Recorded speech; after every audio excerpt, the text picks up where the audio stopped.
Welcome to the Financial Advisor Success Podcast, where you go behind the scenes with financial planner, speaker, and consultant Michael Kitces to hear stories of how leading financial advisors navigated the inevitable challenges that arise on the path to success, and get insight from leading industry consultants about how to break through to the next level in your advisory business. And now here's your host, Michael Kitces. Welcome, everyone. Welcome to the 390th episode of the Financial Advisor Success Podcast. My guest on today's podcast is Brent Carnduff. Brent is the founder of Advisor Rankings, a marketing firm based in Boise, Idaho that specializes in search engine optimization for financial advisors. What's unique about Brent, though, is how his firm helps advisors maximize both the advisor's organic SEO to attract prospects with specific planning needs through effective content creation, and also advisors' local SEO to rise to the top of the Google rankings when a consumer simply searches for a financial advisor located near them. In this episode, we talk in depth about how Brent helps advisors to improve on their local SEO, starting by claiming and then accurately and completely filling out their firm's Google business profile page. Why Brent recommends that advisors ask their clients, consistently and systematically to be compliant, to write a review on Google in order to boost the firm's search rankings and the number of prospects who actually follow through and visit the website. And why Brent views local SEO as an opportunity for advisors who already work with clients in their geographic area to turn that existing local presence into a geographic niche that more effectively attracts new nearby prospects. We also talk about Brent's advice for maximizing organic SEO to attract clients with planning needs that match the advisor's expertise, including the optimal cadence and length of content for SEO purposes. Brent's recommendations for selecting topics for website content, in particular, writing lengthy, hyper-specific posts on focused subjects that won't appear on more generalist websites but are relevant to the firm's ideal clientele. And Brent's tips for coming up with ideas for content, such as by simply writing articles to answer the questions that an advisor's clients are already asking. And be certain to listen to the end, where Brent shares how serving a specific client niche can play a major role in helping an advisor really rise in Google search rankings, why Brent finds that local SEO can have a positive impact in 6 months, but organic content-based SEO really has to be more of a long-term investment for the firm, and why Brent ultimately hired a coach to get his own business to the next level, especially by helping him to price his services at their real value and helping him to get more comfortable with delegating tasks so that he can focus on his time providing SEO expertise to the advisors he serves. And so with that introduction, I hope you enjoyed this episode of the Financial Advisor Success Podcast with Brent Carnduff.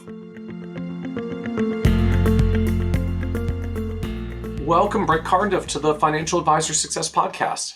Thank you, Michael. Really happy to be here.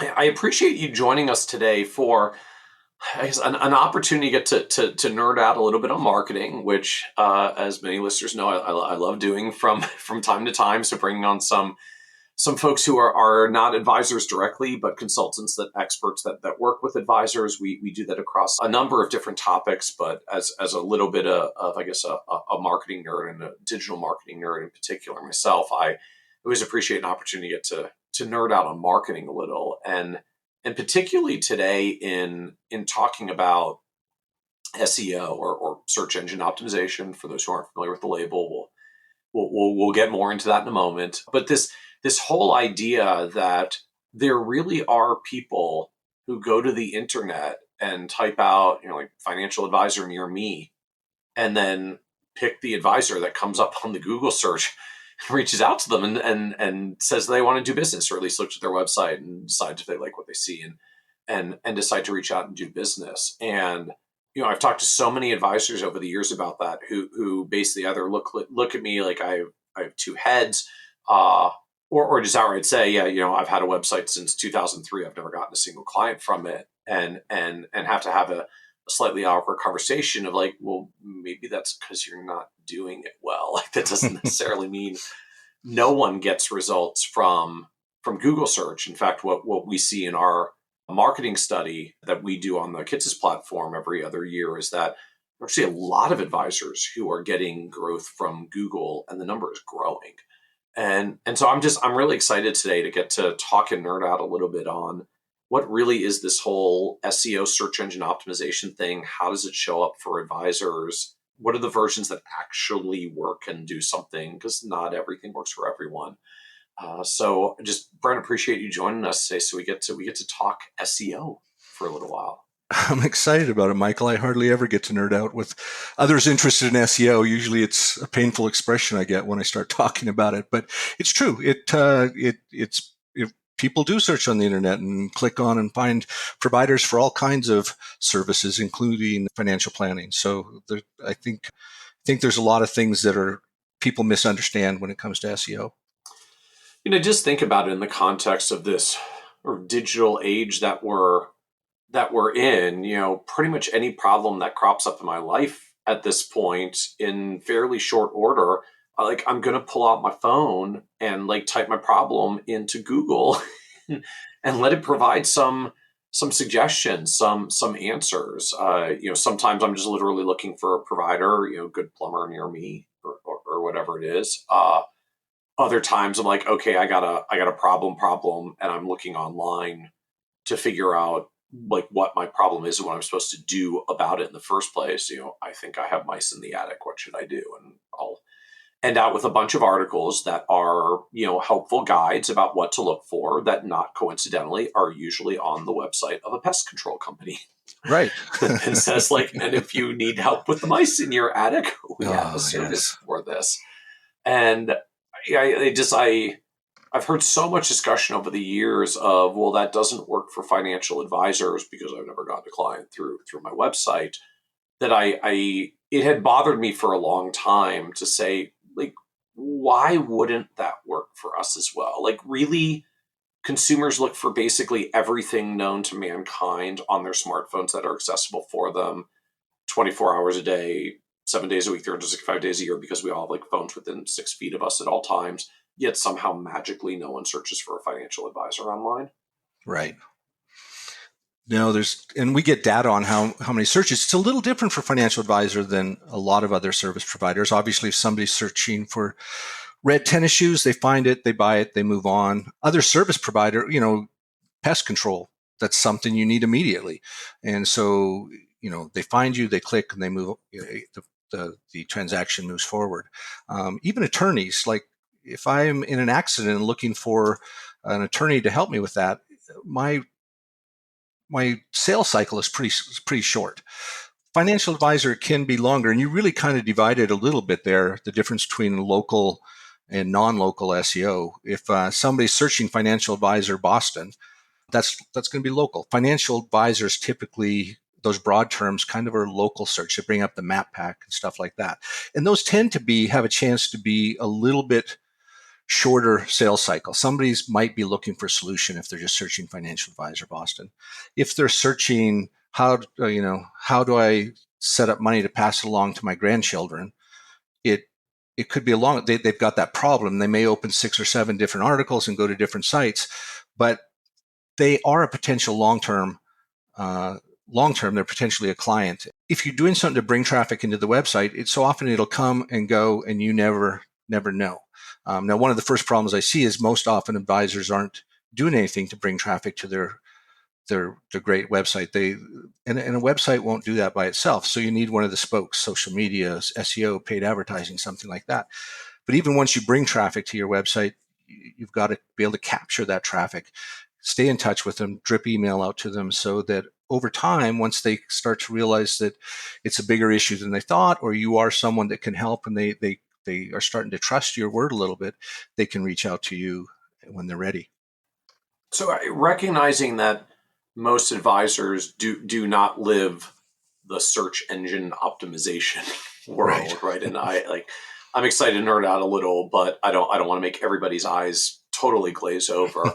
Maybe let's take one small step back, Brent, and just can you explain for us collectively, in particular those who may really not have much familiarity, just what is SEO? When we talk about search engine optimization, what does that mean? What are we talking about, and how does that show up in the financial advisor world context? So whenever somebody goes on to search something, whether it's pest control, financial advisor, red tennis shoes, the results show up on the search page, and we usually choose from the 10 links or whatever there are on the first page and continue our search.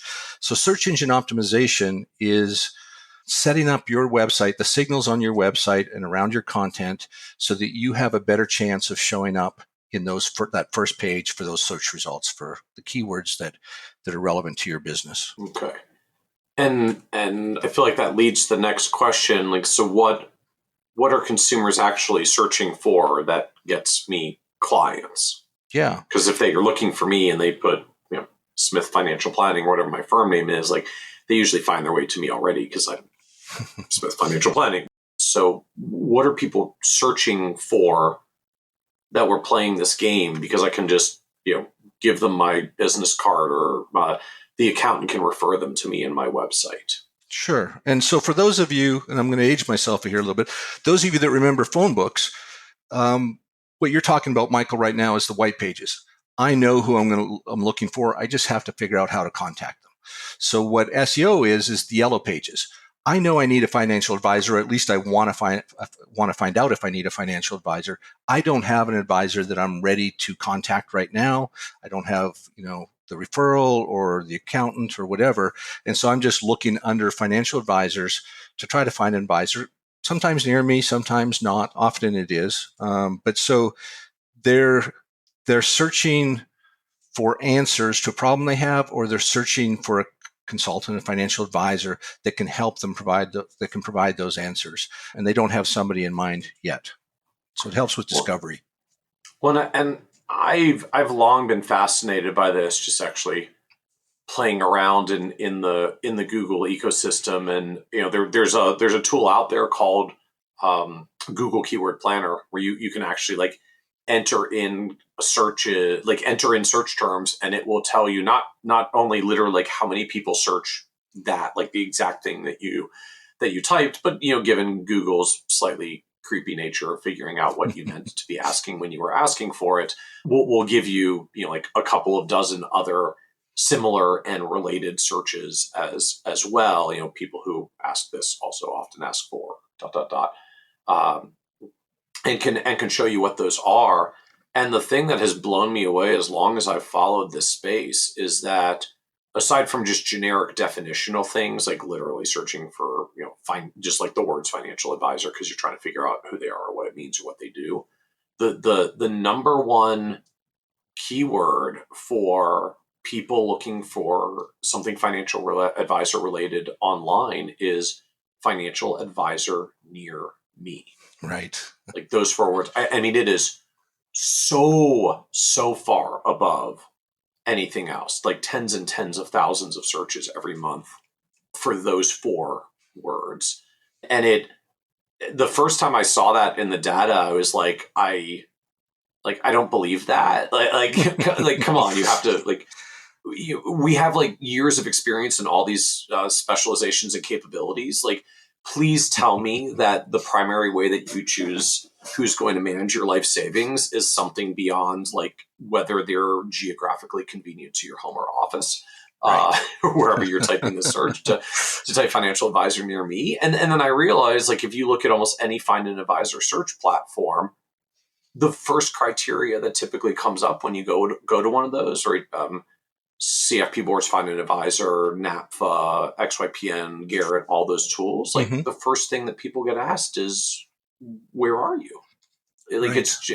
It's geography based. And it just kind of hit me like a lightning bolt to say, oh, okay. So the factual reality for most of us as financial advisors is our primary differentiator is our zip code or our street address if you're in a crowded zip code, that there's a huge preference for geographic convenience in person. And I mean, that's not news that a lot of clients like to be in person, but I think a lot of us like to think that we grow our businesses for our knowledge and our expertise and our skills and our capabilities. And it's or because you just came up in a search for financial advisor near me because you're geographically convenient. Next door. Yeah. Yeah, it's true. And that's really grown over the last few years, and every year it grows a little bit more. And we see that, so people do tend to want to work with an advisor close to them, although we know of virtual advisors that work with clients across the country. Almost every advisor I talk to tells me they want to rank nationally. They want a national audience. And it comes to that, not wanting to narrow down their target audience, the niche. But we both talk about how important it is to niche down or niche down. And the location is one way to develop that niche. It's, obviously you're sharing it with everyone else that's in that zip code, but it is a way to define yourself. And I think it's, probably one of the lower hanging fruits that advisors are missing. And I think it's going to become more and more important in the future as marketing continues to get more competitive. So can we nerd out on this a moment then? Yeah, please. If that sounds appealing for someone, and look, if you're in the heart of New York City and you're one of 27 advisors at your street address because there's that many on the different floors of your 80-story building, right. Like this may not be for you. But I mean, I see this crop up for advisors in more rural areas where they really might be the only advisor within 10, 20, 30 miles of where they are. At least like they're the only advisor that is not an Edward Jones or Ameriprise office. No offense to those folks. Just like if you're trying to differentiate and you're the only independent in your area, like I'm the only independent in my zip code counts. Sometimes we're in a denser metropolitan area in the suburbs, but I know at least I'm here in the Baltimore, Washington metropolitan area, and like we don't want to go to the other side of the river. If you're on the Maryland side, you don't go to Virginia. If you're on the Virginia side, you don't go to Maryland. Most of us don't like leaving our county or frankly our zip code because 5 miles could be a 25-minute drive and it's miserable. So even as dense as we are here with I think 9 million people in the metropolitan area and a bajillion firms, a lot of firms actually can do really well with local because I really might want to find someone within 3 miles of where I live because anything longer than that is way too much traffic. So for advisors where this at least has some relevance or opportunity, they already have a lot of local clients, which means they might have been winning on this already. Like, how do you do this? How do you actually make sure that when they type financial advisor near me, you win? Yeah. So and so now we're talking about local SEO, which is different than organic or non-local SEO. We're talking about, how do you get on that page when somebody is searching local for you? It usually includes the maps and stuff like that. Interestingly, or maybe discouragingly, it really depends on your address in a lot of ways. Near me, it turns out, is Google. It doesn't matter what keywords you add to your website for near me. I've seen dentists that have named their office near me, dentist near me, and it's come out recently that Google does that totally location based. So it's actually going to be the advisors that are closest to that person. So it's search centered, meaning that the search radius is based on wherever the searcher is standing or located. So first note, if you were thinking you're going to be like Near Me Financial Advisor at nearmeFinancialAdvisor.com, not going to work. Nope, it's not going to happen. Okay. So Google knows where I am because it's creepy and tracks my location all the time. So then how does Google know where my advisory firm is to do the match? Or how do I make sure that mine wins over other firms? And this is really key. That the number one signal for Google Local is your Google Business Profile. That you fill it out accurately, properly, get and there's not as much to that as people think there are. There are only it's important you fill it all out so that Google Business Profile, it used to be Google My Business, and before that it was something else. I can't remember any longer, but you want to check your category really carefully. You'll have a chance. There's 5. You can pick a primary. Usually I suggest that be financial advisor or financial planner. Additionally, you can choose financial consultant, investment services, and investment company. I think those are the only 5 that apply to financial advisors. So that's an important one. Obviously, your address needs to be there so it knows where to locate you, and Google will require you to verify that. And it used to be a postcard. Many of you have probably gone through that process. Now it's a much more difficult process requiring you to make a video. And there's information online about how to do that. It's kind of a frustrating thing. Now as an SEO, I can't help my client do that any longer. They have to actually do the videotape. Because I'm going to presume because people were fraudulently staking competing businesses, Google My Business pages, and then tanking them. Yeah, SEO SEO is kind of the wild west of marketing, and I've heard it referred to as the dark arts often. And yeah, the SEOs find a loophole.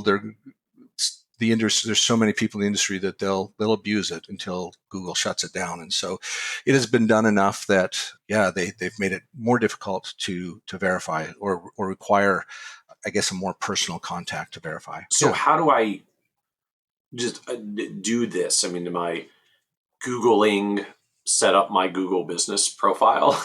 Yeah, if you just set up Google business profile. Yeah, sorry, Michael. It'll take you to a page that you can start. The first thing you'll do if you don't have one already, you'll put in an address, and it may find you. You may already be in there and just not have claimed your listing. And then you'll say, "Is this you?" And you can claim it and start the process. It'll walk you through what steps you need to do. If it doesn't show up yours or shows up a different, somebody else with the same name or a different business or different address, you can then have the opportunity to input a new business, and it'll ask you your address and name of business and stuff like that. And then it'll walk you through the steps and say, okay, now you need to verify. And then it'll say, this is how you do it. This is the steps we're looking for. They actually send you a QR code that you use to start the video. And the video only goes to Google. It doesn't go on your public profile. It's just for them to verify. But you end up taking, I think it's max 3-minute video, but I've heard that shorter is better, that it gets approved a little easier for some reason. But you're going to show your office, your address, street address, stuff like that. So they're just literally trying to verify you're an actual human being. You're actually there to a device and login that they can authenticate is really you. Yeah. And that it's not your competitor trying to steal your page so that they can put up false information and mislead all your prospects. For sure. And it's not allowing me to open offices in LA, Chicago, New York, and wherever without actually being present there. So I have to make some kind of commitment. Well, I was gonna ask in that vein, what if I'm an advisory firm that has multiple locations, or I started here in the DC area, but I have a partner, he moved to Philly, so now I'm here in DC, he's up in Philly. Can I have a DC address and a Philly address? Or yes. Okay. Two separate business profiles. Okay. Yes. So for each location, you want to fill out your own business profile. And we've gone I work with an advisor in Southern California, and he's got a representative in Montana that works out of her office. And so her house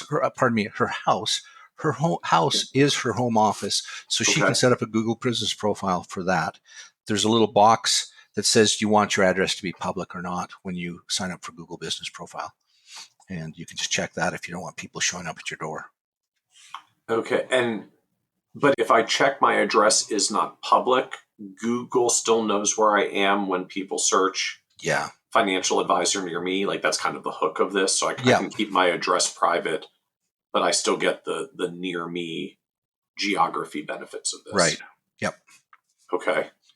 You want to fill it out. A lot of what you're doing on Google Business Profile, there's a little bit for SEO. A lot of it is for conversion. So once somebody finds your profile, they'll click on your listing rather than all the other listings that are there. So your business description doesn't matter if you have your keywords in that or not, but it is your chance to sell your service. It's your opportunity to sell them to click on you.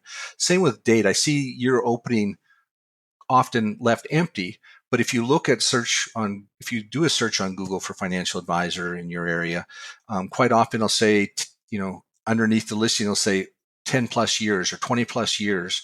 And they're getting that from the date. And Google decides, to put it up sometimes and not. And I have somebody that's over 20 years and it just shows 10 plus years. But that little extra information can help convince people click on your business. So I would fill it out completely. There are a couple other elements that are SEO based. So the categories and SEO based section, your address helps. There's a section where it asks, are you wheelchair accessible? Are you military owned? Are you female owned? That attributes. If you fill out the attributes, if they apply to you, then you may, if somebody is searching for a military owned financial advisor, you will show up and search for that. That'll help you. Okay. You don't even have to say it on your website. You've told Google about it. It's verified. It's you. And now you're showing up under that search criteria as well. Yep. Then another place that it helps, and this is still one of those loopholes that Google hasn't closed yet. I see it especially with some of the larger national firms where you'll see them listed in your neighborhood. It'll say Edward Jones, and then it'll be a dash financial advisor, Boston, or something like that. So where their name is supposed to be, if you have keywords in your name, like if you're Michael Kitces Financial Advisor is your official business name, you'll have an advantage over somebody just down the street that doesn't have financial advisor, financial planning, something like that in your name. Now, if you add it, if you just go to your business Google profile and at the end of your, let's say your advisor rankings, and at the end of that, I say SEO Boise, that's going to help me in the SEO rankings for Boise. Now, Google does not want you to do that. Right now, all we've seen is them removing it or asking you to remove it. We haven't seen penalties, but theoretically they could be. So I'm not advising everybody to rush out and do that, but it does impact SEO. And all this is just built around when someone types this apparently remarkably popular financial advisor near me search, like we want our firm's name to come up at the top of the list, or I guess these days I think you get these are like the little business boxes off to the right. Yeah, I think like when I actually do a search, that's where they come up. I'm trying to be the business that gets acknowledged or featured off to the right. Yeah, and they only show 3 there. They used to show 7. They only show 3 now initially. So it's a really pretty valuable real estate. It comes for financial advisors right after the paid ads, so near the top of the page, and placement will change a little bit. The one last thing that really impacts local from your Google business profile, and it's fairly new to the financial world and not available to all financial advisors and not even always accepted whether it's available to any financial advisors, but are Google reviews. They have a huge impact on local rankings. And I know that makes for a mess of discussions right now. But if you look at cities, I see advisors all the time with 140 Google reviews. And I've worked with advisors, in a mid-sized town that was like, we're ranking 5th or 6th. We'd optimized them completely. They went out and got reviews, and now they're number 1 across all the local search terms. Because at the end of the day, people are happier when they go to a well-rated business, which means Google is happier when people engage with a well-rated business. So they're just literally putting advisors that have a whole bunch of rankings above those that have, 2 human beings have engaged with this business. Who knows if they even just only have 2 clients. Yeah. And it's not even always a race for, I think more does help, but sometimes you'll see somebody with lower number of reviews than the next, but it is a positive. You're right. Like Google's business, if you always think back to what Google's trying to do, they want searchers to continue to search so they can sell ads. And so they want the best result possible to come up for that searcher. And so they're looking for ways to verify and prove that. And locally, one of the things is reviews. And there's been research that shows that people trust reviews as much as they do, referrals from family and friends. And so they do help with local SEO. They also help a lot with conversion. If you're searching for a restaurant and you see one with 2 or 3, or an Airbnb, 2 or 3 reviews and another one's 100 and they're all 5 stars, it makes it pretty easy to make your choice. So for advisors that want to pursue this, is that the deal? Like you go claim your Google business profile, you make your location clear, and then hopefully some opportunities start rolling in.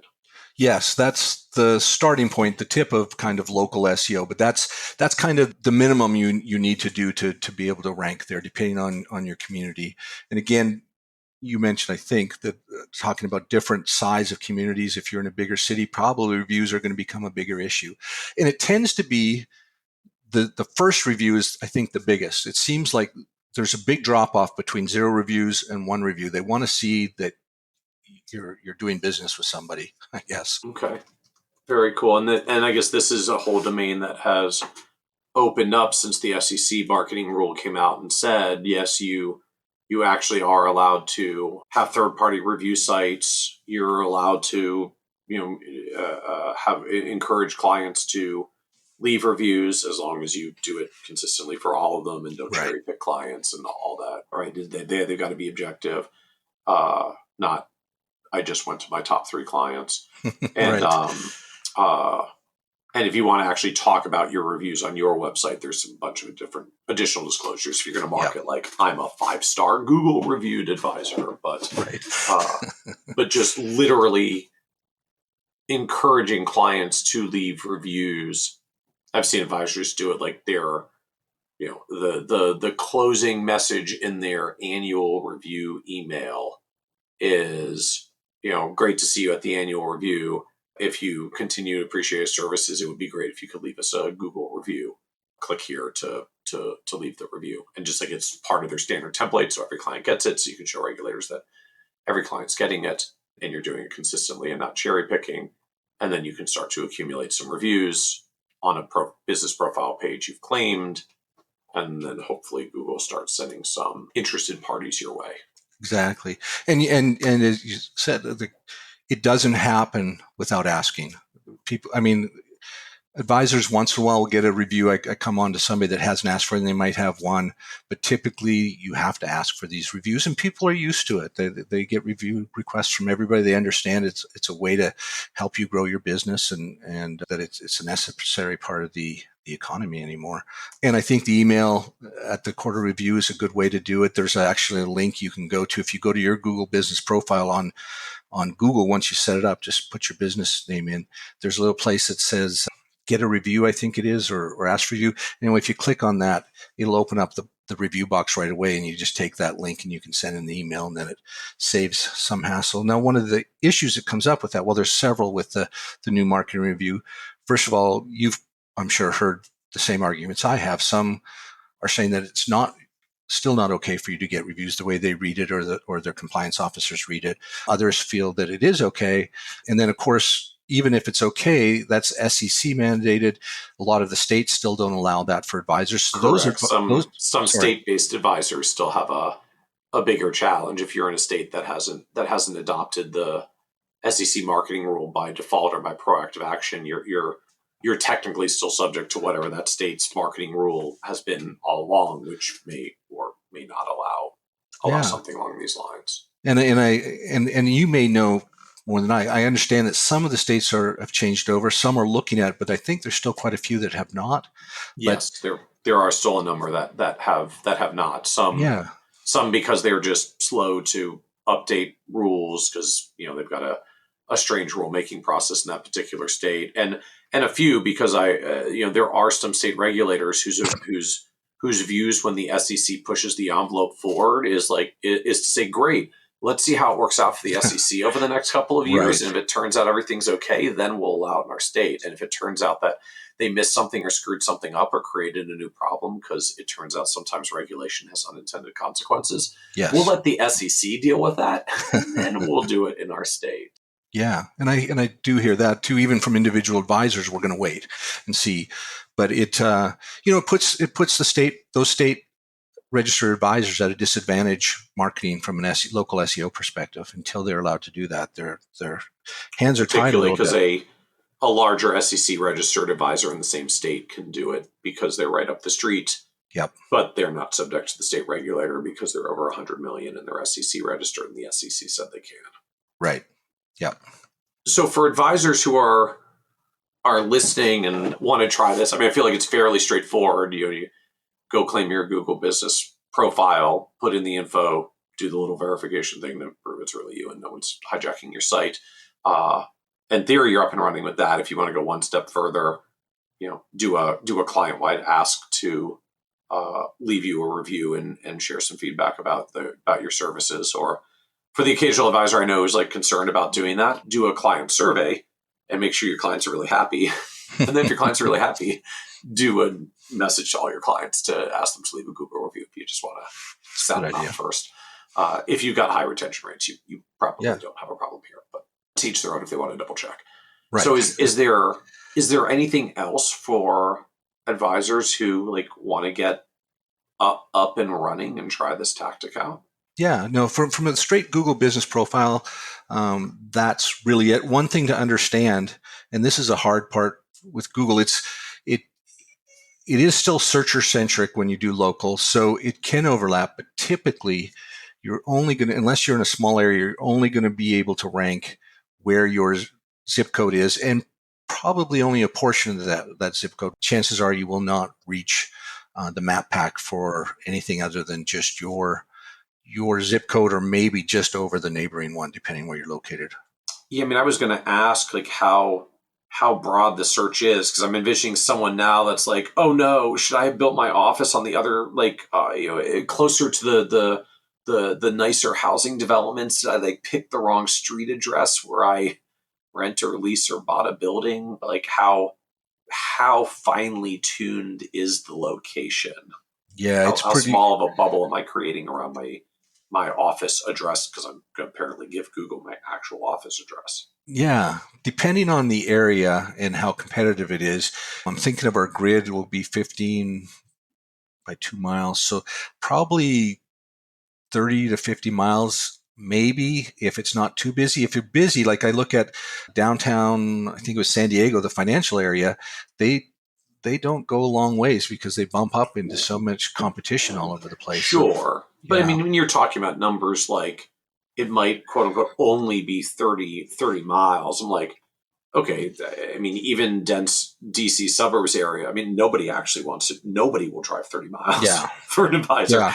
here. So that feels like a pretty generous geographic window to me. And it probably is overly generous, because when you think for a city, when you think about, you could, so we have these search grids. We can locate your office and see how far out it goes on the grid, and we can extend that far. But if you think like you're in the financial sector of whatever city or downtown where it's busy, even if you're in a suburb that's affluent, that has other advisors nearby, only 3 nearby is impacted by central location of the searcher, and only 3 show up in those top 3 rankings. So you could be ranking, meaning you could be in the top 40, top 60, whatever, but never be seen. So it shortens up quite a bit when you need to be in those top 3. And I think there's a difference between, so local search, if I'm searching for a financial advisor in Boise and I'm sitting in Boise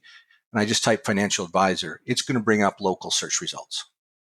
If I am sitting in Boise or in Denver and type up financial advisor Boise, add the city to it, it'll also bring up Boise local results. If I type financial advisor near me, I think it's going to be more condensed to specifically near me, not just the broader Boise area. Even though broader Boise area search still has a location-based factor in it. Closer to me, the better still. And I guess that helps emphasize all the more why, yes, like grabbing your local business profile is a good start. But if you can go one step further and start inviting clients to leave reviews and actually get some rankings on your profile as well, just given the fact that so few advisors seem to have done this so far, you probably take one material a step further up, because you might be one of, I mean, if you're in a dense area, you might be one of 20 or 30 or 50 or more advisors in the area who are doing business and maybe even have a profile, but you might still be only one of 10 or 5 or 3 who has a critical mass of reviews. Yeah, right. And then if you, beyond that, a couple little things you could do, make sure your address is on your website. If you're trying for local, usually I put it in the footer. So your full address and phone number, we call it NAP, name, address, phone number, in the footer. So it appears on every page. It's also helpful to build. It used to be Google, or local has become more complex. One of the signals that was really simple to do and used to be more effective, it still probably has some impact, but very little. We call them, in the industry, we call them citations. They're basically business directories. So like Google is the main one, Google Business Profile, you're filling out all your information. But Bing has one. Yelp is a citation. Even your social media, Facebook and stuff like that, are active citations. But there are hundreds of little, brown book and yellow pages and things like that. I wouldn't go to all of that. Where you're just trying to be listed A in few places. those directories as well, so that if Google is just trying to figure out who's a more legitimate business or not. Businesses that appear in multiple sources are probably more legitimate than the ones that only appear one place. Exactly. So you've highlighted a few times that just this discussion is pretty specific to local SEO and just all these people who are either literally searching for financial advisor near me, or maybe they're searching for financial advisor generically.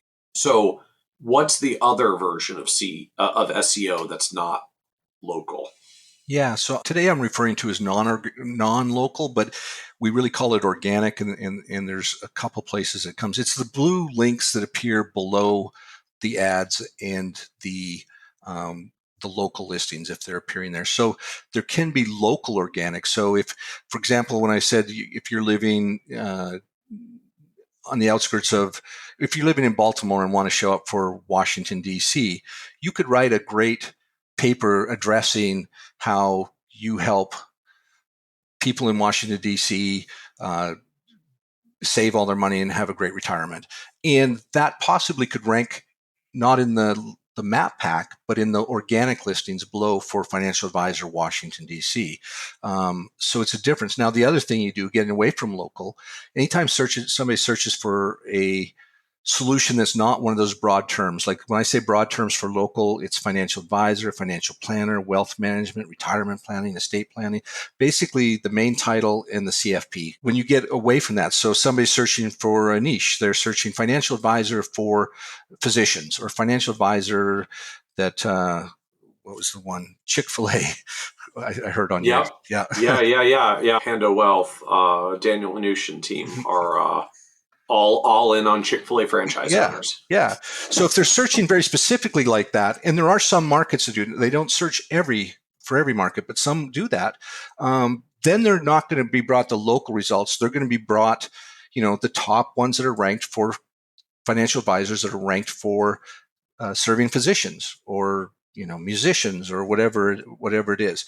And then the other way is a problem. I have a problem that I want fixed. I'm trying to figure out, how do I set up my estate plan so it's to hand off my wealth to my grandchildren and minimize taxes. So now what's going to happen is those articles are going to appear. It's not going to show a financial advisor in a map. It's going to show articles that address that question. And that's organic SEO.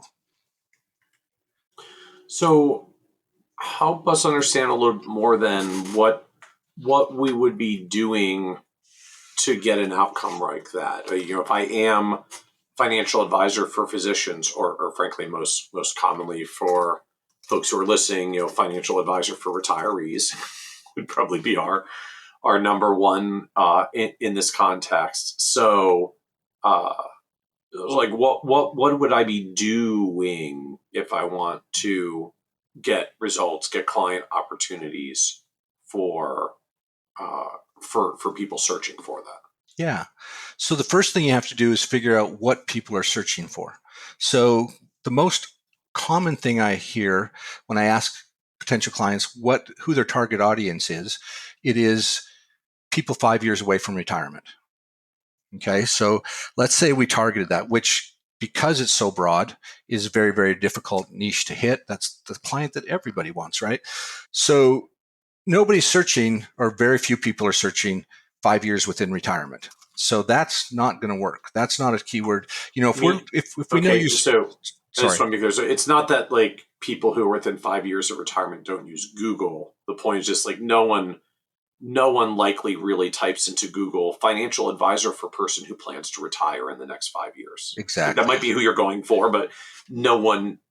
I can envision people actually doing financial advisor for physicians or financial advisor for Chick-fil-A, right, but no one does financial advisor for people who are planning to retire 5 years from now. Exactly. Yes. So you find out what they're searching. So they're more likely searching for, they're getting close to retirement. Their parents are getting older, so they may be looking for inheritance tax on a house. I've just inherited my dad's house, my parents' house. How do I process that? So you look for, in those cases, you have to narrow it down to the questions, the problems that they're asking. And then once you know the keyword, and it could be as simple as financial planner for physicians, you need to dedicate a page at least a page to that keyword. So if you want to rank for something, at least within the main keyword of financial planning for physicians, you need to dedicate a page to that and create content around that. Now, one page can rank for many variations of a keyword, hundreds sometimes. Financial planner for physicians, financial planner for doctors, financial advisor for medical, whatever. Right, because Google's smart and sometimes figures out you didn't type this word, but we think that's what you meant. Yes. Now, just a little note on that, it's getting smarter, but there's still, if you even locally search financial planner Boston and financial advisor Boston, search results are probably different. So your keyword. Fair enough, although I feel like some of us would actually say that with pride, like, yeah, because financial planning means more than financial advisor. But yes, but point well taken. And then I'm assuming if we go down that logical path, some people are searching for wealth manager near me, which probably shows up a little bit differently as well. A few people might be doing fee only advisor near me. Yep. Which shows up a little bit differently as well, because those aren't just synonyms; they actually imply a slightly different search for a slightly different service. Yes, the keyword still matters a little bit, because I think partially too, Google's got to differentiate the people that claim themselves financial advisors were more likely to rank. So I want to sort of step back again to this example. So I come up with something they're searching for, and I make a page on my website that addresses it, answers the question, talks about it, tackles it. So I kind of get that conceptually. Yep. How do I figure out what they're searching for? Like, what are they searching for? Like, what am I supposed to make a page on my website about? Yeah, that gets more and more difficult now. It used to be kind of typical to hear, just write good content. Don't worry about it. Just write good content. You'll come across the topics. And of course, you need pages that are going to address that very specific search that you want to be found for. But one of the issues with SEO right now in the financial industry is it becomes so competitive, because you've got so many financial advisors writing, RIAs.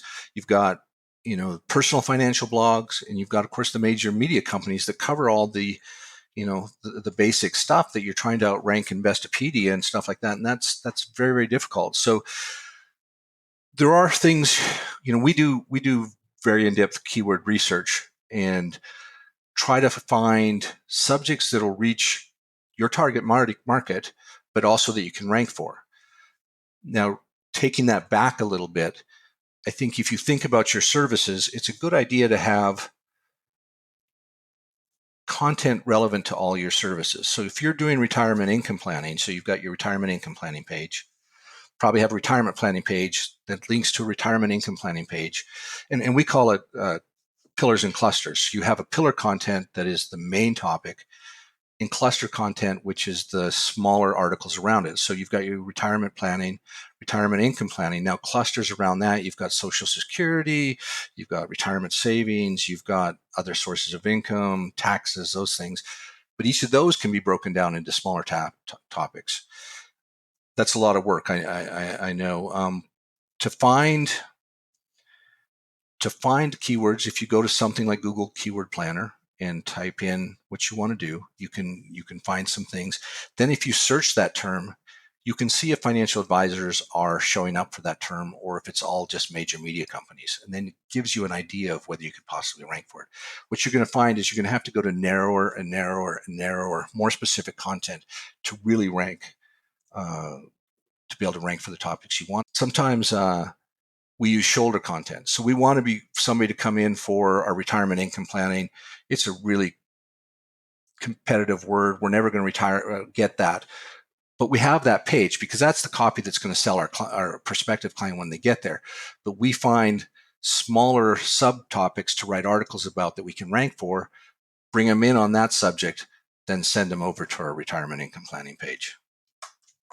I might be nerding out too much there. Sorry, Michael. No, it's helpful for context. To me, it indirectly highlights how the firms that take a narrower focus. I mean, I feel like for a lot of us, it's terrifying to think about picking some kind of niche or specialization because you're, think of all the people that you might turn off, you might not connect with, and how that narrows you. But from the flip side, I mean, if we want to go back to the example earlier, like if you want to go after Chick-fil-A operators and you become a financial advisor firm for Chick-fil-A, you're probably going to be top 3 in Google because there's just only like 2 or 3 of them that do that. So, granted, you narrowed yourself to a smaller universe, but there are actually a whole lot of Chick-fil-A franchises across the country. Like that's still a lot of people, and you can be top 3 for anybody that searches that just by putting your stake in that ground and then making Google aware that you do that. Like that gets you 90% of the way there on its own. Whereas for like the average financial advisor, we, like, well, I work with small business owners, which includes Chick-fil-A operators. Like, cool. Right. But no one who's running a Chick-fil-A is searching for financial advisor for business owners. Right.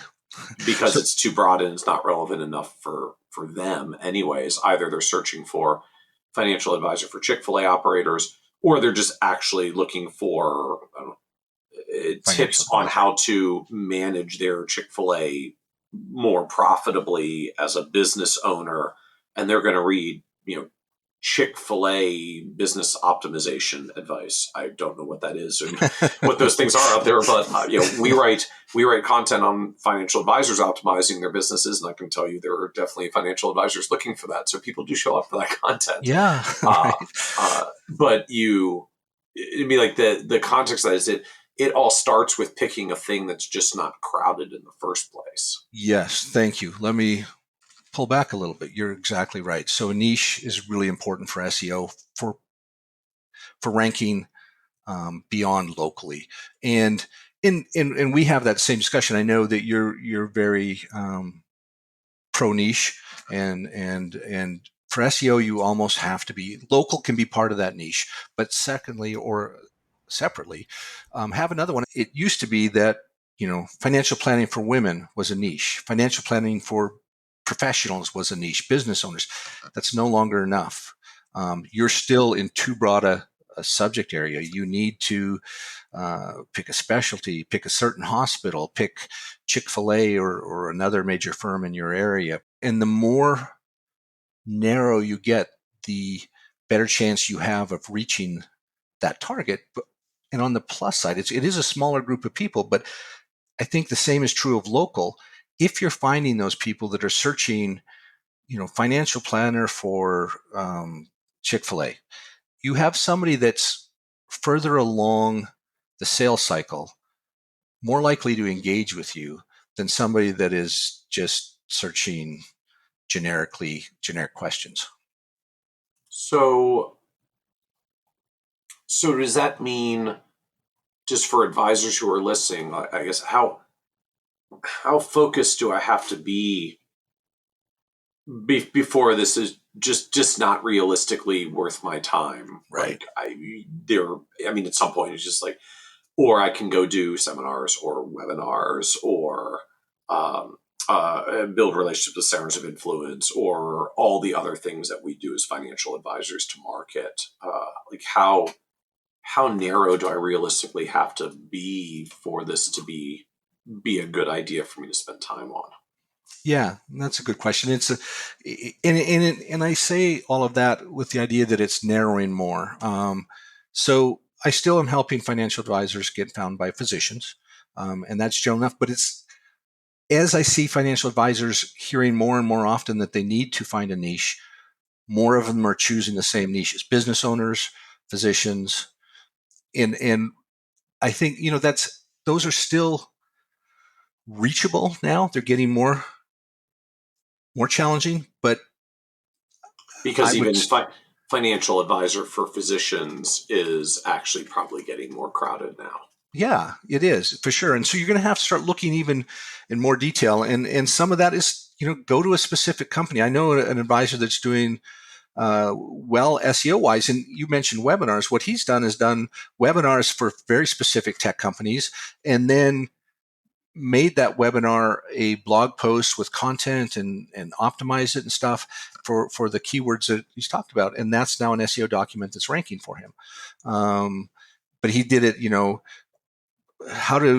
something about your RSUs it was a tech company, and it was very, very specific on RSUs and speaking to that tech company. Like you do Chick-fil-A, if there's a major company near you, you could start specializing in their retirement plan. And it takes a while to get that. The narrower you can get, or even if you're going to physicians, have your broad physician page, but start narrowing in. Don't expect your page, financial planning for physicians, to bring in all the content and rank where you want to go, but it's your base page. Start like, what do physicians ask about the retirement plan? If they own an office, they probably need an exit strategy. They may need succession planning. So succession planning for physicians, exit planning for medical practice owners, stuff like that starts to. Yeah, right. If I want to find doctors who are getting ready to sell their medical practice and retire, I can go after financial advisor for physicians, or I can go with write an article about how to value your medical practice. Exactly. Yeah. And I think who's going to search for the valuation of a medical practice? Like, yep. People who are thinking about selling one in the next couple of years. Yeah. And then you can say, if you have both, if you have a broad pillar page for financial planning for physicians, mention that you help physicians with succession planning there, write a big article on how to value your business or your medical practice, and link it back to your general sales page, your financial planning page. And the more content you have like that, and the more it's linked together internally, the more Google sees you as an expert rather than just somebody that does offer this. It sees a network of content around helping physicians. Well, and I guess the other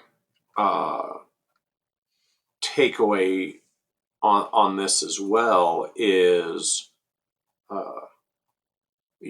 my geography is a niche, or can be a niche, right? I'm the only comprehensive financial planner in my area. I'm the only life planner in my area. I'm the only fiduciary firm in my area, and in my area could be fairly broad if you're in a more rural space, or fairly narrow but still relevant.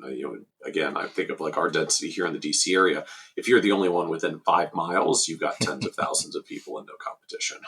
Whatever the only one thing is, but I've always been struck on the one hand. We talk a lot about niching down and finding specializations here, but I also think a lot of advisors maybe don't even give themselves enough credit or recognition. Where I hear advisor like, no, I don't have a niche. I've never done all that stuff. I just, like, all my clients are in the area. I'm like, cool. Your niche is your zip code.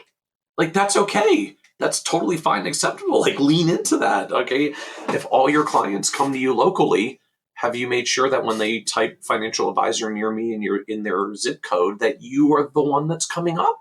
Right. And then you can even have a thing on your website that says, proudly serving the local name of your town, and hype the fact that you're local, because apparently they care about that since they were searching for financial advisor near me. So it strikes me like that's totally fine as something to pursue as well, and fits this with the caveat that you're not necessarily doing the organic SEO strategy. Let's write articles, the answers to problems they might be searching for. Well, I guess I could still do that. I'm doing the local SEO, claim my Google business profile, and make sure Google knows my business address and verify it. Yeah, you could actually do both. So you're right. It is a niche, and I try to tell clients that as well. And I think it's going to become a more obvious niche for financial advisors in the future. The thing is, there's a little bit of a moat around it, right? Only people with your zip code can have a chance to show up there. Right. So already you've limited your competition within your city. Like, I'm in Boise, Idaho. We're about 500,000 people. So financial advisor, that lives next to me could only show up in our little zip code for Boise, one of several.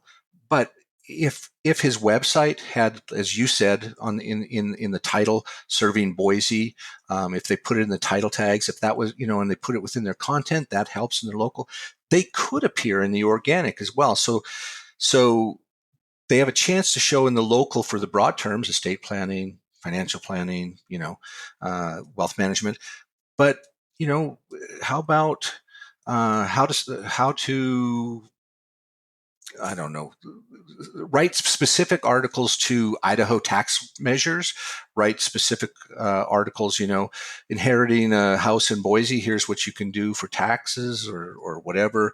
Even just have a page that's estate planning, and then within it, have Boise listed there and written it there. But you can get to more local specific content, and in that way, it's good. Well, good for everyone.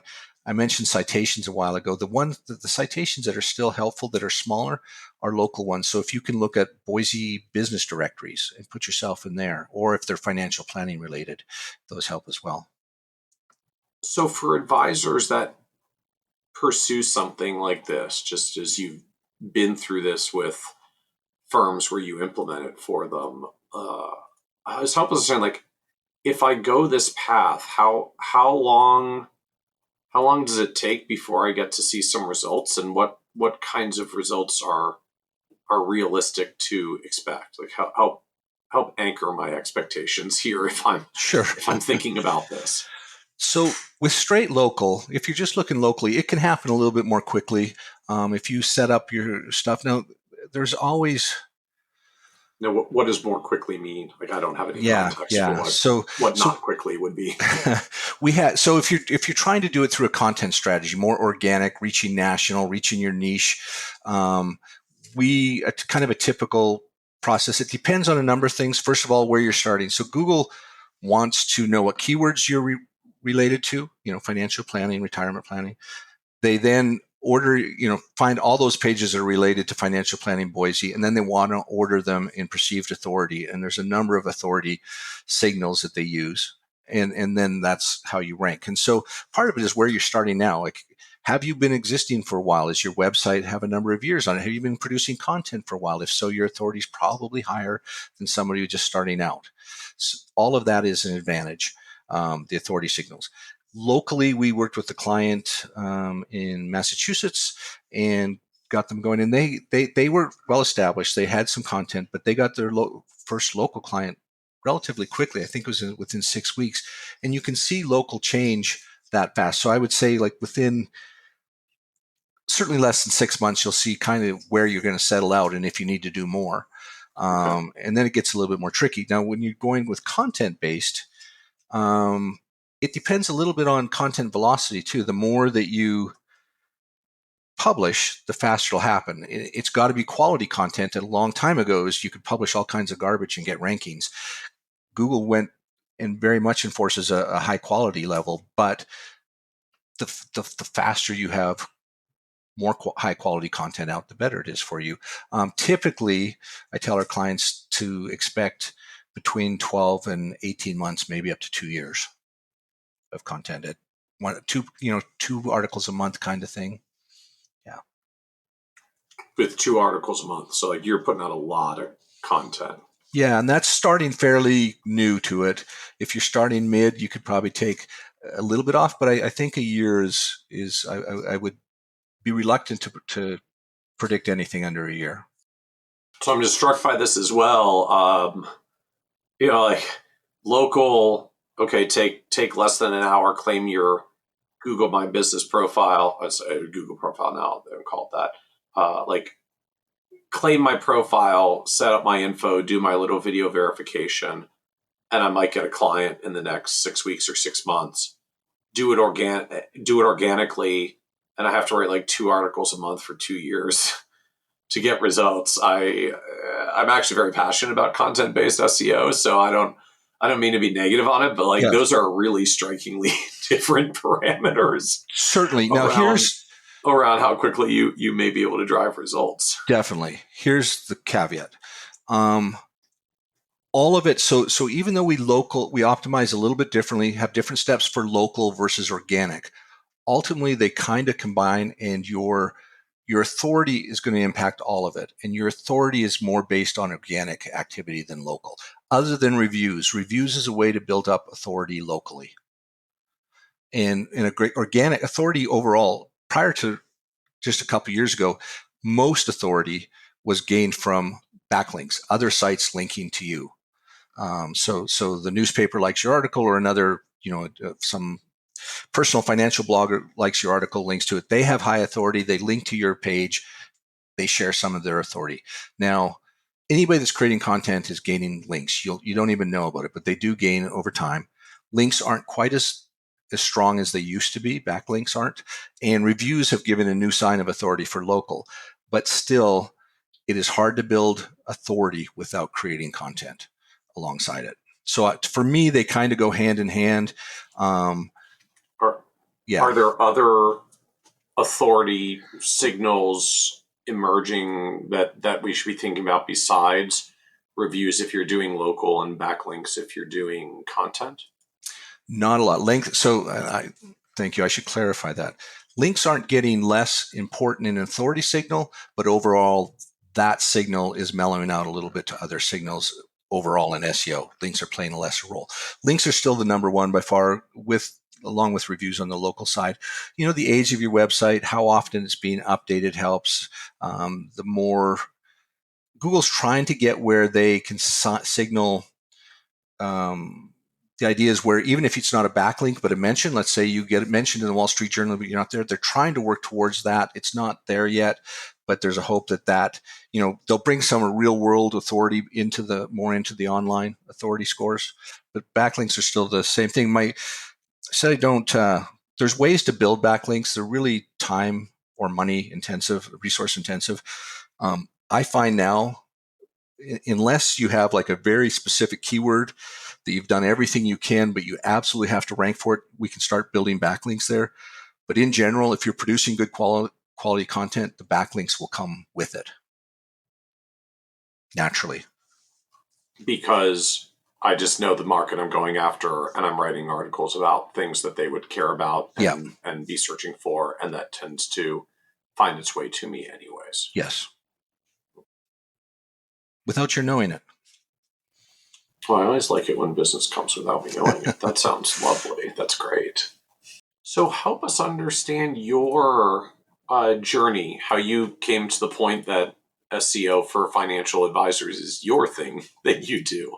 Yeah.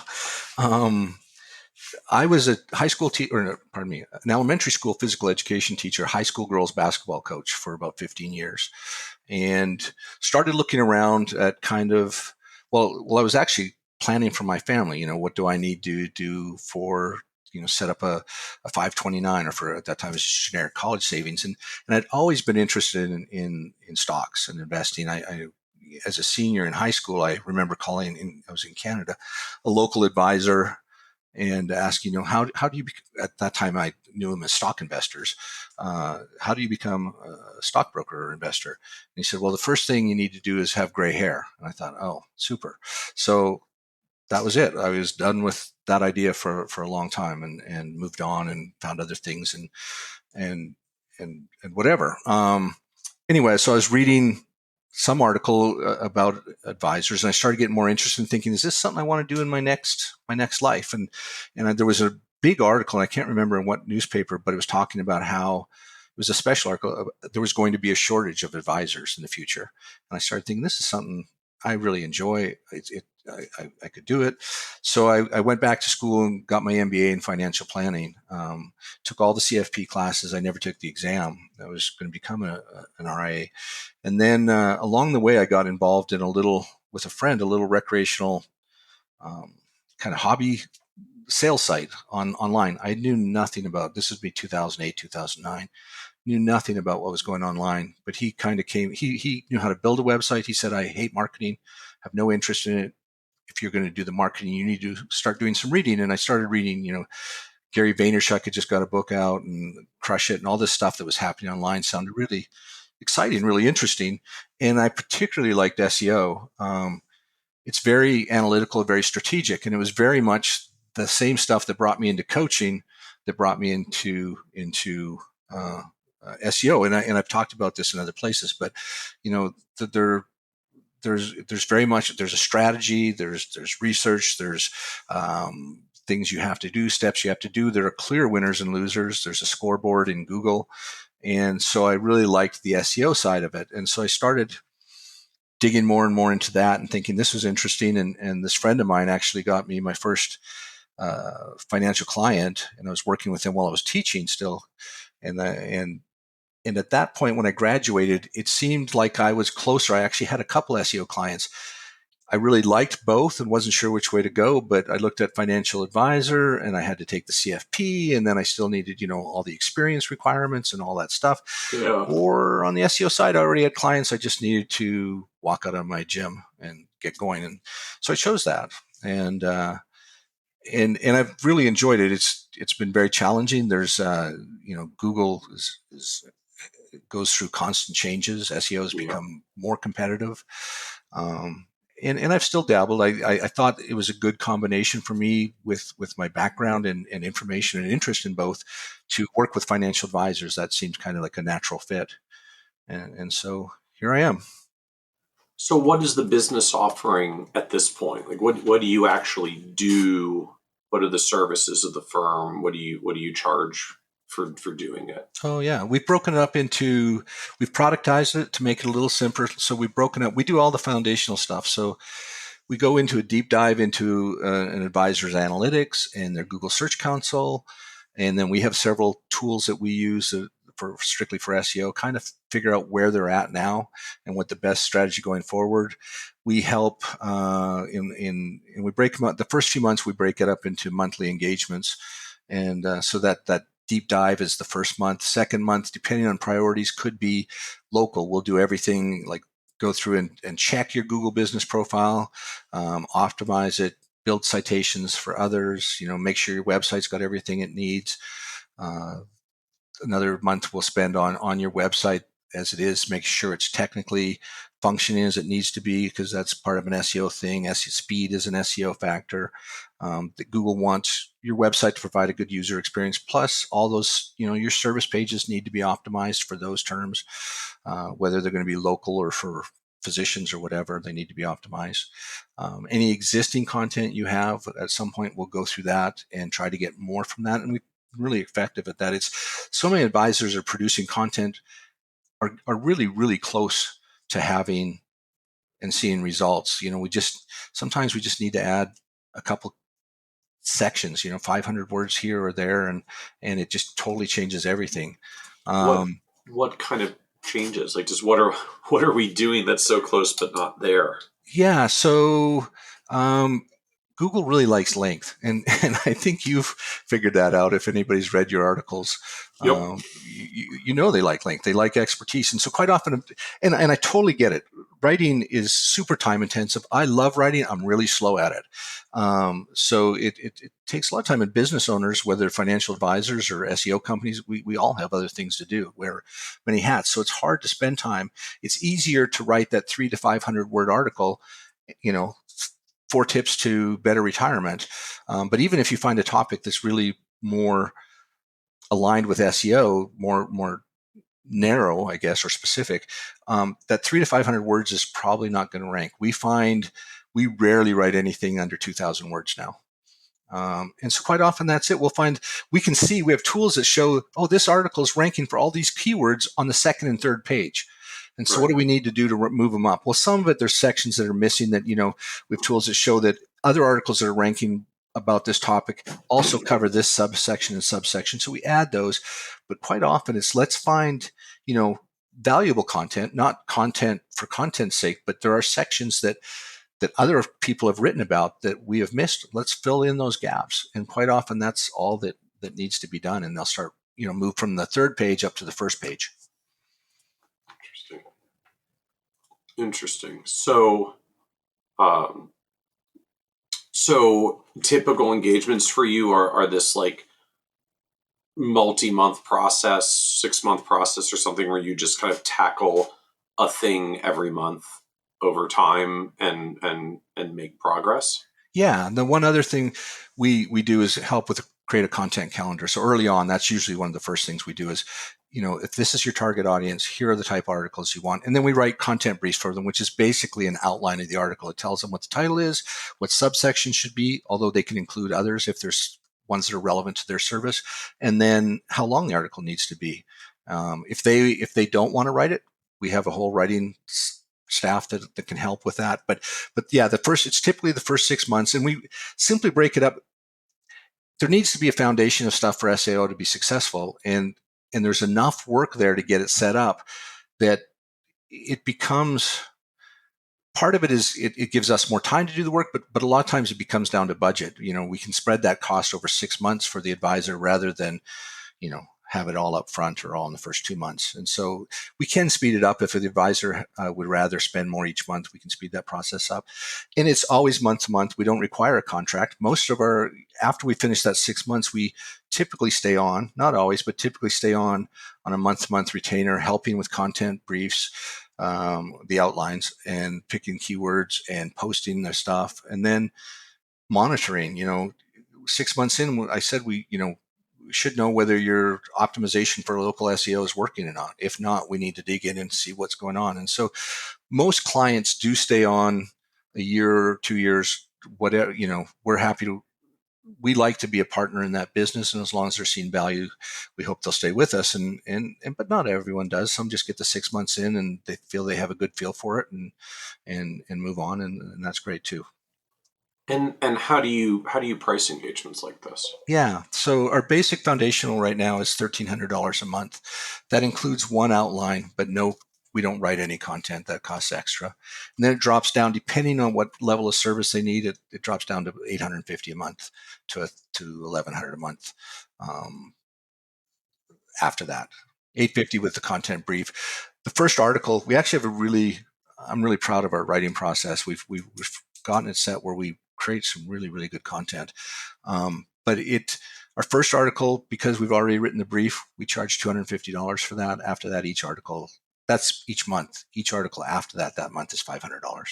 And we do the content separately as well. Now it's kind of a new offering for us. Interesting. So I'm thinking about this, like my starting point may be, okay, like let's spend 6 months, rehab my claim or rehab my local SEO, get this stuff figured out, make sure my website overall is just in a good state to drive some results for this, get some foundation in place, and that's essentially like $7,000 or $8,000, $1,300 a month times 6 months.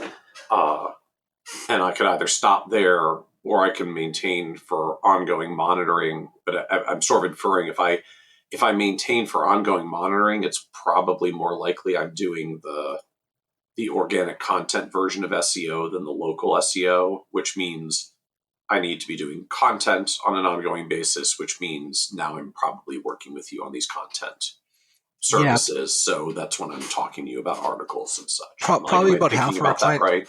Yeah. And so about half of our clients write their own articles, and about half, we write for about half.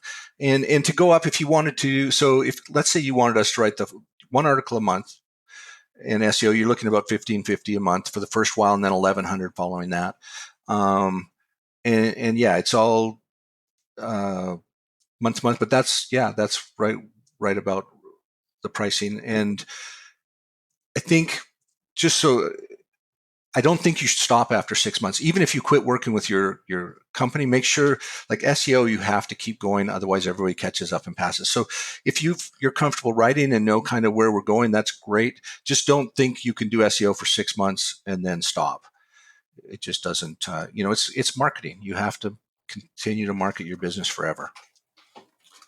So I guess just in that vein, what do you having done this for so many years now, what do you find most advisors still just miss or misunderstand or don't get when we start talking about the opportunities for SEO for financial advisors?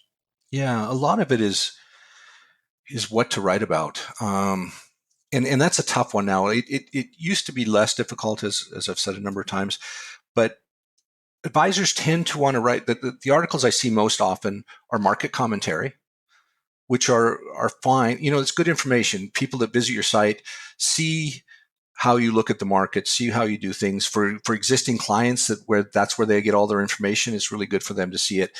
It has very little SEO value, or might be a lot of times it's tied to a news event. Okay, Russia has attacked Ukraine.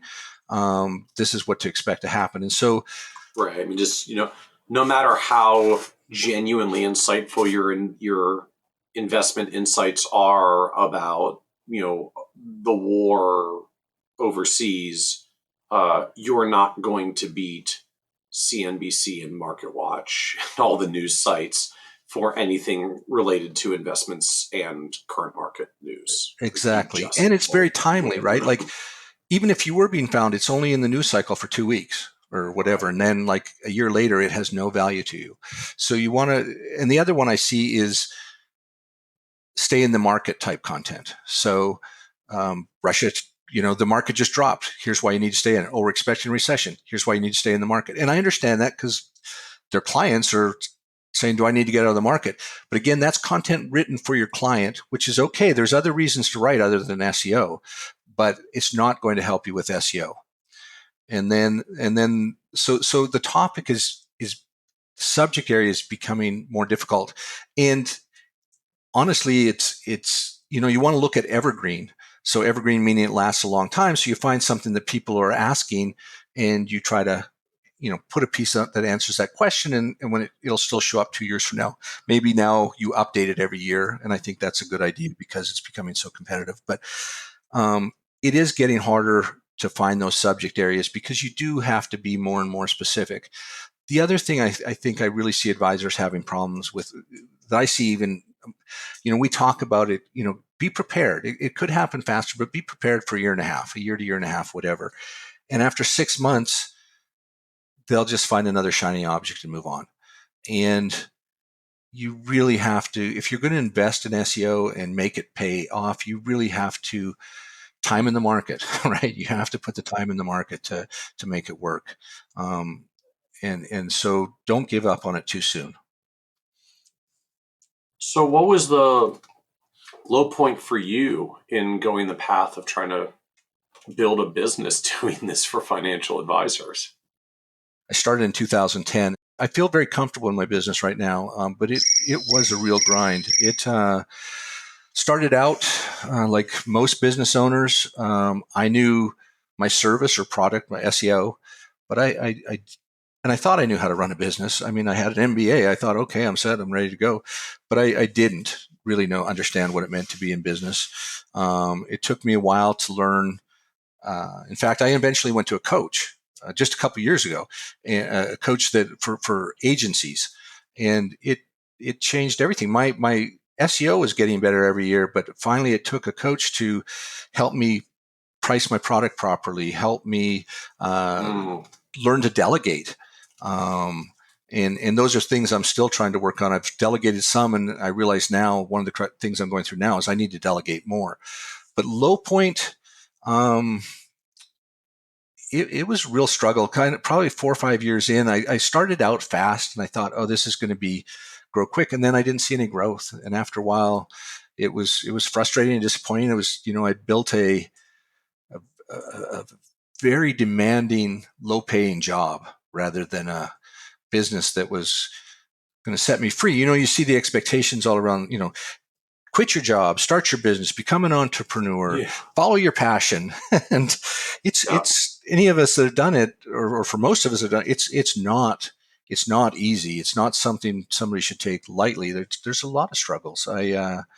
Well, I'm struck by what you're describing. I mean, this is in the context of a consulting service to advisors, but to me, just there's so many parallels literally to what we go through as advisors as well, because we're in a service business to our clients too, right? We all underprice, when we get going, almost all of us struggle to delegate in various ways because I want my client served a certain way. That's why I came in this business to do this. So I'm concerned about delegating because I don't want someone else to not serve my clients the way that I believe my clients should be served.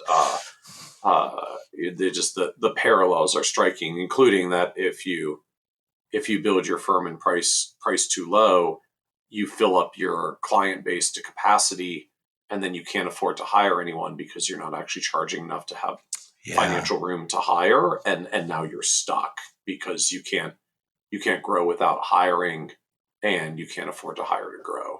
Exactly. And it's hard, like you can't afford to go to coaching, and you can't, like you're kind of stuck in a box. And I finally just said I have to spend the money, and I don't know. I know at some points you feel like you can't, but it made a world of difference. But it's a cycle, and it's really easy to create a very difficult, low paying job. It's harder to create a business. And so part of what you have now is kind of the end result of repricing of, now that I'm actually clear on the value I provide and what a reasonable market rate is, like this will let me serve people well and actually grow and run my business. Yeah. And I've been able to bring help in. Now, the thing where I'm at now is I've hit that point again.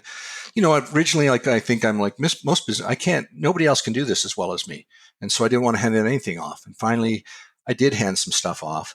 And now I'm at a point where I'm at the next or even the third level of stuff that I'm protective of. Okay, now I've handed off all the easy stuff. Now, how do I hand this stuff off? And I still want to be involved. One thing with SEO that I think is different than a lot of marketing companies. I don't believe SEO companies can build to scale.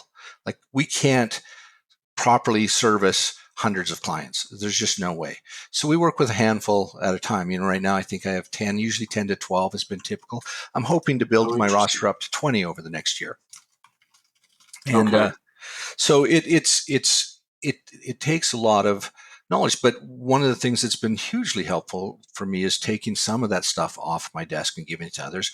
I'm trying to move more into the overseeing the strategic part of it rather than the implementation. And I think that's been huge for me. And it does. You all of a sudden have a little bit extra money to bring in those clients and or to bring in the help that you need. And right now my help is part-time contractors, people that I've worked with for now in a year and a half and stuff. But we're looking maybe in the fall to bring our first full-time employee in.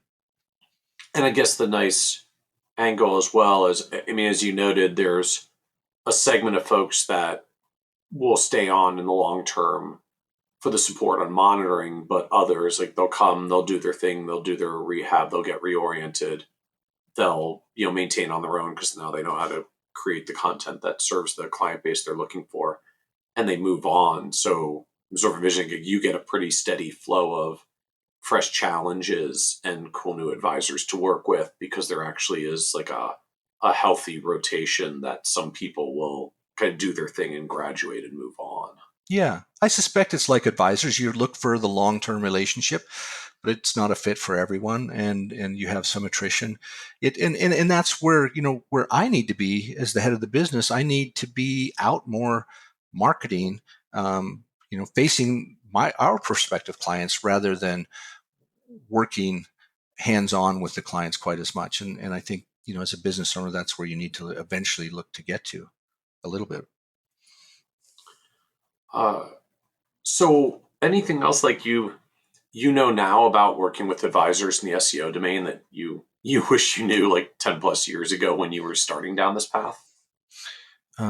Yeah.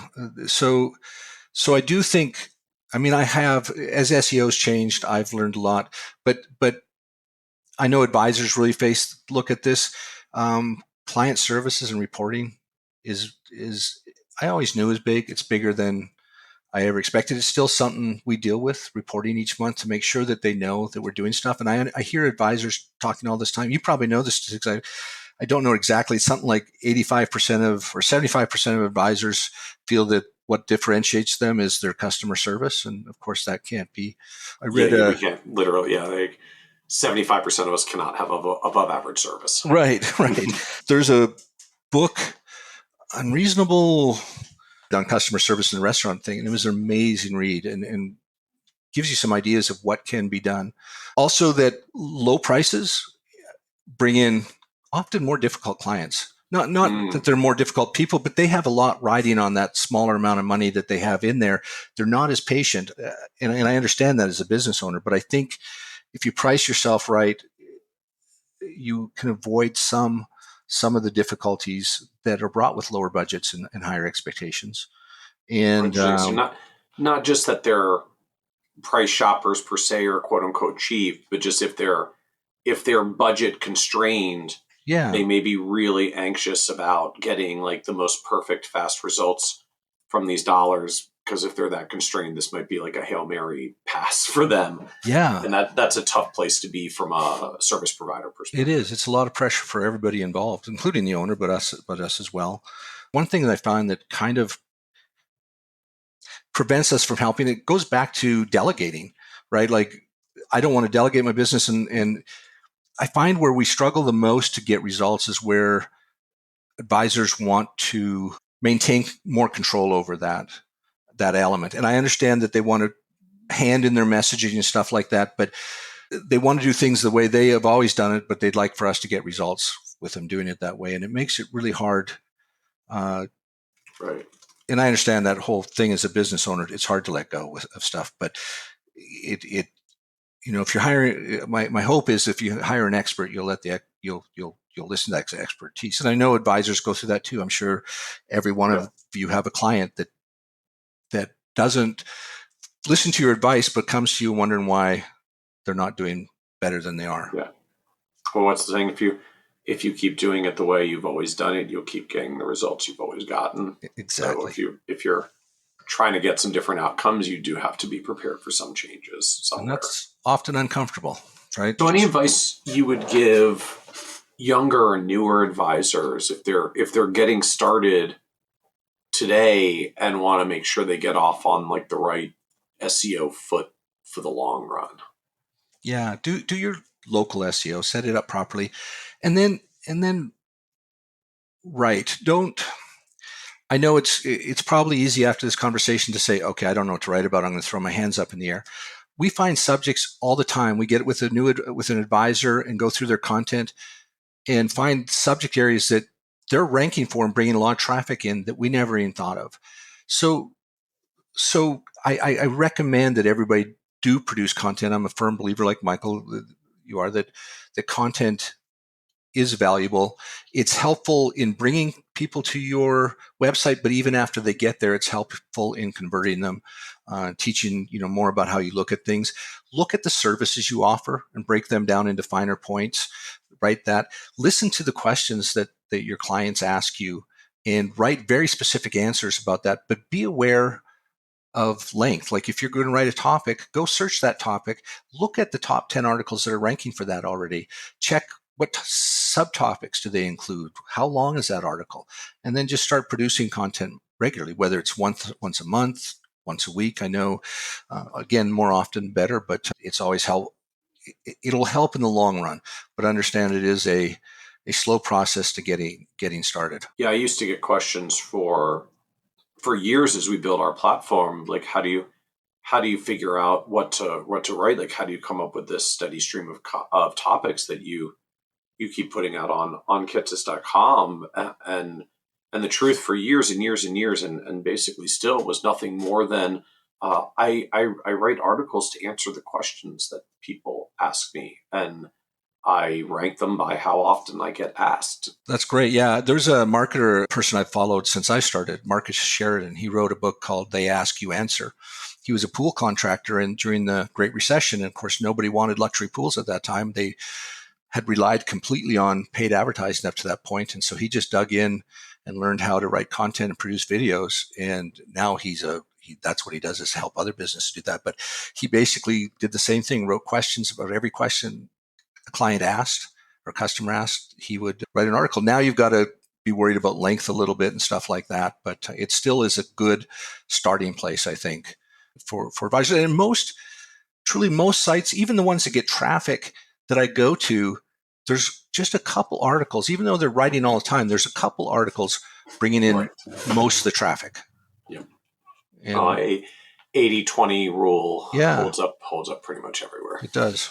Yep. So as we wrap up, this is a podcast about success, and just one of the themes that comes up is the word success means very different things to different people, and so you're now on this wonderful path of building the SEO business for advisors, and priced well and delegating and scaling and all the good things that come as the business goes. And so the business seems to be in a great successful place now. How do you define success for yourself? I've always been a person that set goals and kind of pursued those goals, but they were always very much about awards and recognition. And as I've gotten older, I've realized that's changed a little bit. I still very goal oriented, but it's more feeling of satisfaction really within my business now. Where I take the greatest pride is I know the business is functioning now. We want to provide a really good service for advisors and work closely with those clients. It's the same thing in my personal life now. It's as I'm aging and getting closer to retirement. I just lost my father a year ago. It's about, I'm trying to help take care of my mom, and I want to make sure she's taken care of. I have a daughter with autoimmune industry or in disease, and I want to make sure that she is well taken care of. My wife is younger than me, and I want to make sure if something were to happen to me before her, that she's taken care of. So it's kind of more about just being dependable and being there for the people that are depending on me, whether they're in my personal life or in my professional life. I love it. Well, thank you so much, Brent, for joining us on the Financial Advisor Success Podcast. Thank you, Michael. It's been a pleasure. Want even more ideas, tools, and resources on how to break through to the next level of success as a financial advisor? Check out the leading financial planning industry blog, Nerd's Eye View, at www.kitsis.com, where Michael covers the latest practice management trends and financial planning strategies. And by joining the members section, you can earn IMCA and CFP continuing education credits, along with exclusive member content. Get it all now at www.kitsis.com.